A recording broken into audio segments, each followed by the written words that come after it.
মুসলমানদের জানাই আসসালামু আলাইকুম। অন্য ধর্মবর্ণ সকলের প্রতি আন্তরিক শুভেচ্ছা অভিনন্দন।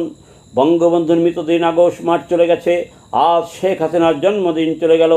18 সাল থেকে একা, 21 সাল থেকে সাথীদের নিয়ে বা গ্রুপে ভাগ হয়ে দেশের বিভিন্ন এলাকায় ঘুরে দেখা, সাথীদের মুখে শোনা, বিভিন্ন এলাকায় দলের সুদিনে পদবি হারানো, দল থেকে দূরে থাকা নেতাকর্মীদের মুখে শোনা। বর্তমানে কয় মাসে দুর্দিনে যা দেখিলাম, আর শেখ হাসিনার জন্মদিনে ডিসিশন ফাইনাল করিলাম।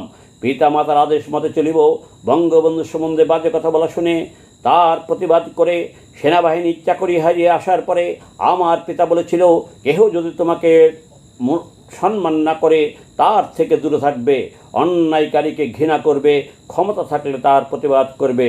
বঙ্গবন্ধুর সম্বন্ধে কথা কবিতা যখন বলা শুরু করি, মা শুনে বলেছিল, তুমি বঙ্গবন্ধুর জীবনী নিয়ে যে কথা কবিতা বলো খুব ভালো লাগে, শেখ হাসিনার উন্নয়নের সাফল্যের যে কথা বলো শুনতে খুব ভালো লাগে। তোমার এই বলা কথা কবিতা শুনে যে নেতারা মূল্যায়ন করবে না, সে প্রকৃত বঙ্গবন্ধুর আদর্শের নেতা নয়, সে ধোঁকাবাজ। তার ভিতরে বঙ্গবন্ধুর আদর্শ নয়, সে আদর্শের জন্য নয়, টাকার জোরে নেতা হয়েছে।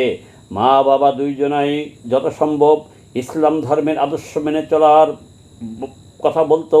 ফরজ অজিব পালনীয় সুন্নত আদায় করে নফল ইবাদত বেশি বেশি করার আমাকে হুকুম দিয়ে গেছে।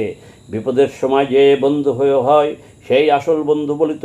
তাই আজ থেকে পিতামাতা বঙ্গবন্ধুর আদর্শ মেনে চলার চেষ্টা করব। বাকি আল্লাহর ইচ্ছা। সকলের কাছে দোয়া চাই, সকলে দোয়া করবেন যে কদিন আল্লাহ বাঁচিয়ে রাখে, হায়াতে সত্য কথা বলে সৎ পথে চলে যেন যেতে পারি। কিছু আমি ঋণগ্রস্ত আছি, আল্লাহ যেন আমাকে ঋণ মুক্ত করে কবরে নেয়। সকলে আমাকে এই দোয়া করবেন, আমিন।